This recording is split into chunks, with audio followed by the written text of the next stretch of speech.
Hey, it is good to gather, to worship, to get to know one another. If we haven't met, my name is Carlos, and I get to be one of the pastors here. And I see some new faces, and so I just want to welcome you. If it's your first time, we're so thrilled that you're here. We know what it takes, especially if you have kids, what it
something a relative recently said. And so what does this turn into? It turns into one-click buying, same-day delivery, 24/7 streaming. These are the waters we swim in. I mean, long gone are the days where you used to go and pick out 1 or 2 VHS tapes or DVDs to rent on a Friday evening. It took longer for you to drive to Blockbuster, walk the aisles, make a decision, drive back home, pop the popcorn, than to actually watch the movie. Isn't that right? And now we have more content than we can stream in our lifetime at the click of a button. And social scientists, as they considered the future, predicted that we would have one of more and more abundant time for leisure. In other words, robots would be doing all the work and we would all be fishing, right? But the opposite seems to be happening. Although people seem to accomplish much more, people seem less and less able to do the things they know will renew their soul. And so time has become the biggest challenge to living a deeply rooted life because of the waters we swim in.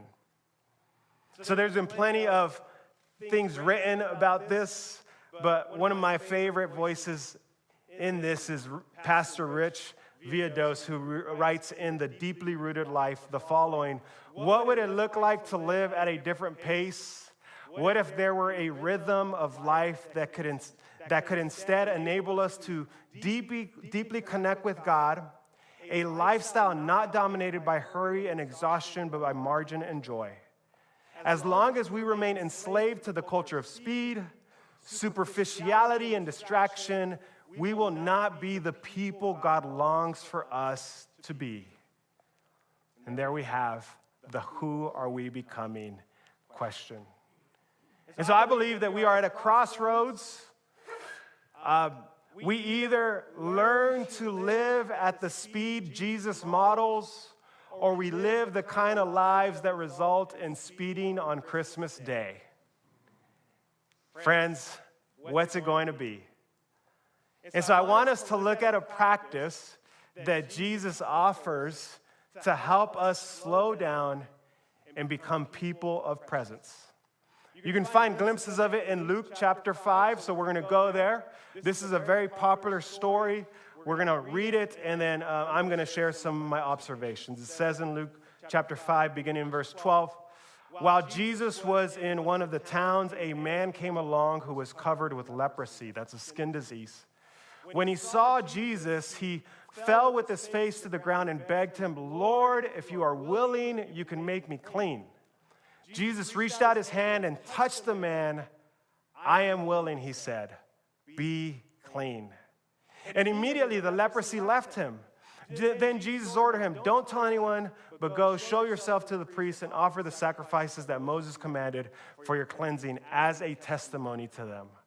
Yet the news about him spread all the more, so the crowds of people came to hear him and to be healed of their sickness. But Jesus often withdrew to lonely places and prayed.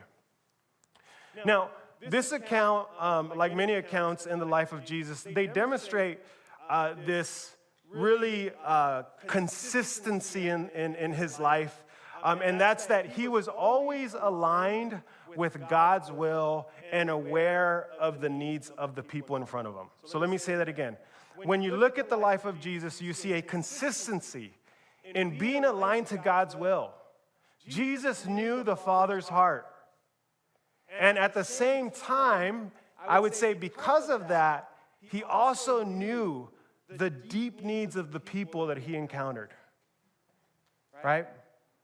And so we see these truths in this narrative as this man who had a skin disease that was considered highly contagious to the point that they were asked to be quarantined. They were essentially exiled from normative society. And this man approaches Jesus and he inquires Jesus about his will. And I think this is such an amazing display of faith. He doesn't go to Jesus and says, if you are able. The question is not Jesus' ability. The question is Jesus' willingness. And he says, if you are willing, I know you can do this. And so Jesus, because he knows the Father's heart, he doesn't hesitate. And he immediately demonstrates God's will to heal this man. And we know that Jesus, who had performed other miracles, could have simply said, be clean. But what does he do first? First, he reaches out and he touches him. And I don't want to overlook the significance of that. You see, let's consider this man and his experience. Here was a man who had experienced some time, maybe years, months, maybe his entire life, of physical distance from community. In other words, there was a high probability that this man had not experienced the physical touch of another person for multiple reasons. One, for medical reasons, no one wanted leprosy. But also for religious reasons, Jewish people believed that if you touch something unclean, then you became unclean yourself. And Jesus breaks all those barriers. He reaches out, he touches him, I believe, meeting a deeper need than just the healing of skin disease. And how does Jesus know that? Is because he was able to see this man in front of him and do God's will. And so when he reaches out, he meets that emotional, relational need in addition to healing him of his medical disease. And see, here we see the profound nature of what God has done for us. Because we can think that we are immorally corrupt, we're too far gone, we're dirty, we've messed up, we're unclean. And here Jesus says, that's not going to keep me away from you. As a matter of fact, I'm going to put on flesh, I'm going to come near, and I'm going to reach out and I'm going to touch you. And it's going to be my goodness, my purity that's going to be passed on to you, not the opposite. And so here we have Jesus incredibly doing God's will, meeting the present needs in front of him. And I believe it's because he had this very important practice. And we see it at the end of this story. We see it in Luke 5:16. But Jesus often withdrew to lonely places and he prayed. Notice, it happens immediately. The crowds come.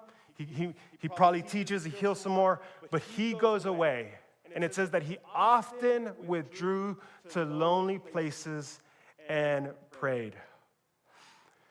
And it's important to know, in the original language, the word that's used for lonely is the Greek word eremos. And this Greek word can be translated to lonely places, deserted places, or quiet place. But I want to simply think about this eremos as a diversion-free place to be with God.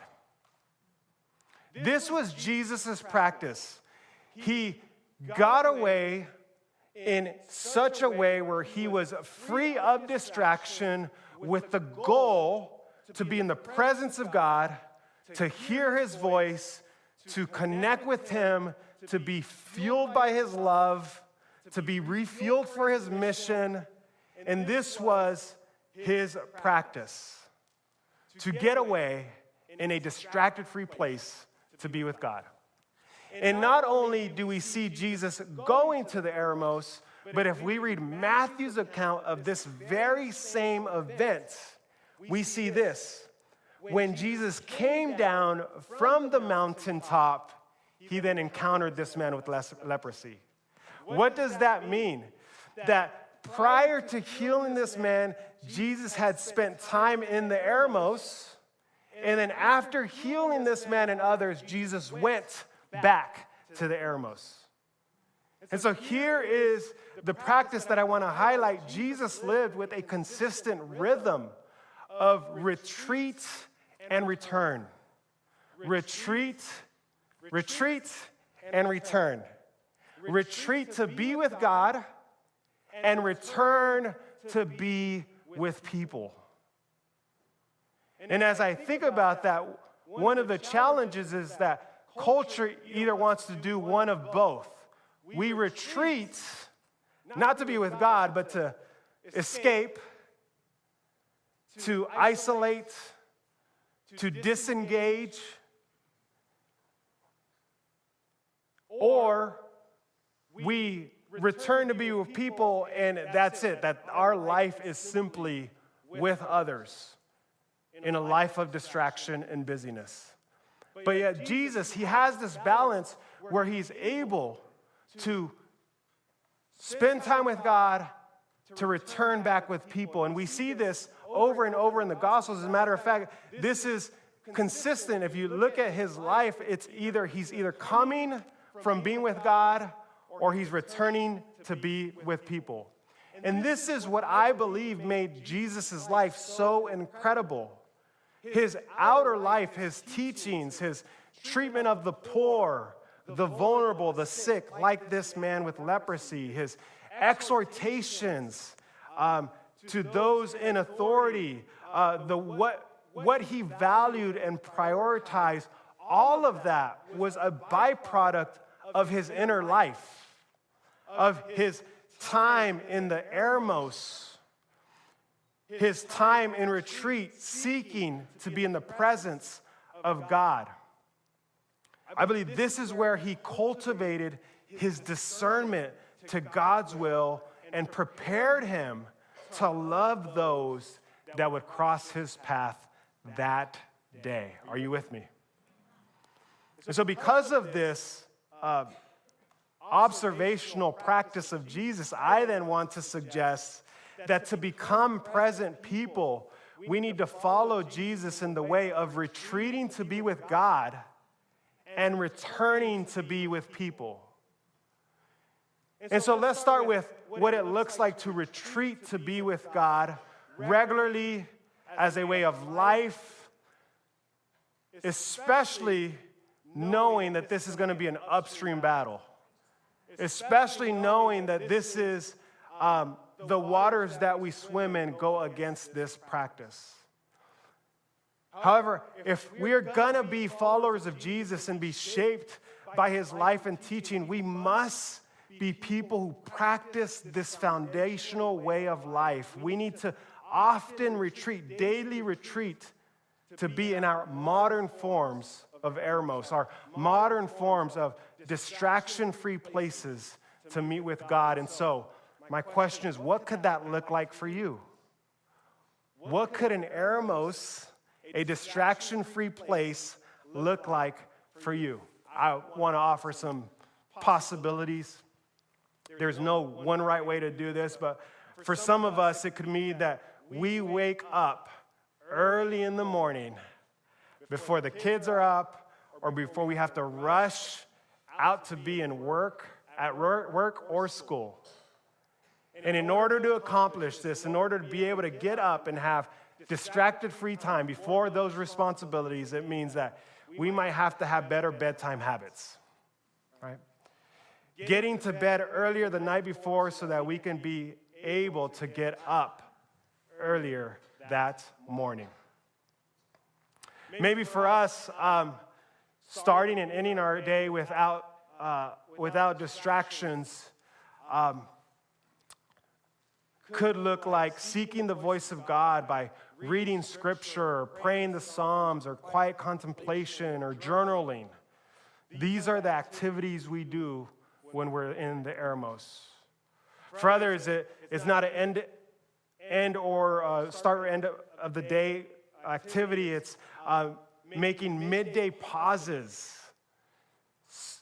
carving time throughout our day or within our day that allows us to unplug from whatever we're doing. So this could be a walk around our neighborhood or place of employment, to be outdoors and to look for God in what we see. And maybe this is less walking and talking, although that's fine, but more walking and listening. For others, we're going to find our Eremos in our daily commutes. We're going to commit not to make our commute another opportunity to get more information through our favorite podcast or music artists, but we're going to commit to a silent commute. We're going to commit that it's that time to and from work where we're going to dedicate to connect with God and to ask Him where He was at work throughout our day, and to remind ourselves who we are in Him. There's no right way to retreat with God, but there are better ways, and you might come up with others. But what if this season we made it a priority to regularly retreat with God like Jesus did? What boundaries, what sacrifices would we need to make this possible?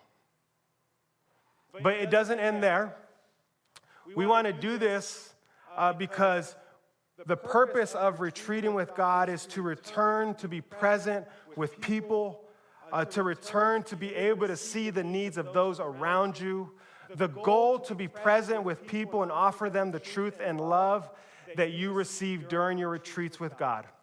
So what would it look like to increase our ability to see the real needs of the people around us and not the ones we perceive in our lives of hurry and distraction? What if we were able to slow down enough to get to know the people we gathered with on Sunday, the very people in our rows? What if we took the time to connect with the parents who we cross paths with as we pick up and drop off our kids from school? What if those of us that are students made time to join that student who sits alone at lunchtime? What if you and I made time to walk down the streets and be present with the retired person who you know lives alone? What if we returned and made space to get to know the person with the different political bumper sticker than the one that's on our own cars? Or what if we took time to hear the story of the person who flies a very different flag or speaks with a very different accent? I believe that we all want to experience this at a deep level. We want to be present enough to love those God has put in our communities, in our spheres of influence. We want to be present enough to respond in a Christ-like manner to the ever-shifting challenges of living in America in 2025. And this is what I sat with. As I sat with, what does it look like to be present with people? I couldn't help myself to wrestle with everything that's happening around the issues of immigration. Now, I realize that I have my own personal politics. I realize that I have my own personal bias. And I realize that there's a certain way I read the Bible. And you're going to get a little bit of all of that here in the next 2 minutes. But I hope that what we can unite on are some fundamental beliefs of how Jesus calls us to see and love one another. Amen? And so here are my convictions. I believe that, like many of us here in the room, our country needs secure borders. I believe that laws need to be enforced that diminish criminal activity that does not honor human life. I believe there needs to be intentional steps to eradicating the sins of human trafficking and drug smuggling that lead to the deterioration and destruction of both foreign and native lives in our communities. Our faith should compel us to want safety for those on both sides of our nation's borders. However, I also believe that we are a better nation with laws that give those being persecuted in other countries for their faith, politics, or race the ability to seek asylum within our nation. I believe that we should continue to be a nation, that we are better off when we are a nation that receives refugees and gives families an ability to a better life by providing a legal path for citizenship. Now, I understand that there are so many nuances on how that can be accomplished, but these are my values. And I want to acknowledge that I come to this conversation with so much bias as the son of two immigrants who came across the southern border in the 80s, who at one point were undocumented and are forever grateful that laws were passed, legislation was passed that made it possible for my family to become citizens of this country and have all of its benefits. So you're looking at someone who has greatly benefited for what I just said I believe in. But I can't help but know that there are people who in the recent days do not share my status and have a very different experience, who are now living in fear and intimidation about the threats of things like mass deportation. I know that there are some families that are staying home and not gathering in their churches because, true or not, there's been rumors of potential detainment in our places of worship. True or not, I know that there are some parents in the coming weeks that will keep their children from going to school for that very same fear. And so I grieve that these are people made in the image of God who are now living through this uncertainty and fear. And so my call to you, my fellow brothers and sisters, and to the church as a whole is, can we unite on arriving to practices and conversations that ultimately honor the image of God of every single one of our immigrant neighbors? And I know that I've not provided a solution. I've just simply shared my heart from observing the people that I love. People wrestling with these things. And I hope that as we talk about being a people that will want to become present, the purpose of that is that we are better equipped to be able to tackle these issues in ways that would honor Jesus and reflect his truth. And so we have quite the challenge on our hands. And my hope is not on any particular political party. My hope is in the Holy Spirit working through the Church of Jesus Christ, not only in America, but in all parts of the globe. That is my hope. That is my hope. And that's where I believe God will ultimately be glorified, is through his church. And that includes all of us.